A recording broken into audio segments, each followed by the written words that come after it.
کہ جب رمضان کے فوائد حاصل کرنے کے لیے میں روزے رکھوں گا تو میرے اندر کا شیطان جکڑا نہیں جائے گا. اور اگر میں نے روزے کہیں اس نیت سے رکھ لیے کہ رب نے حکم دیا ہے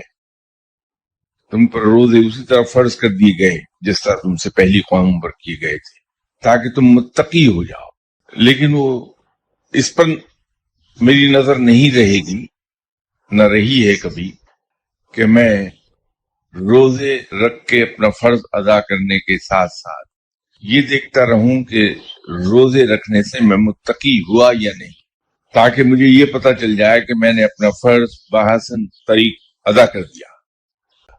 اس کے تمام آداب پورے کر لیے، تو نتیجہ یہی نکلنا چاہیے کہ میں متقی ہو جاؤں.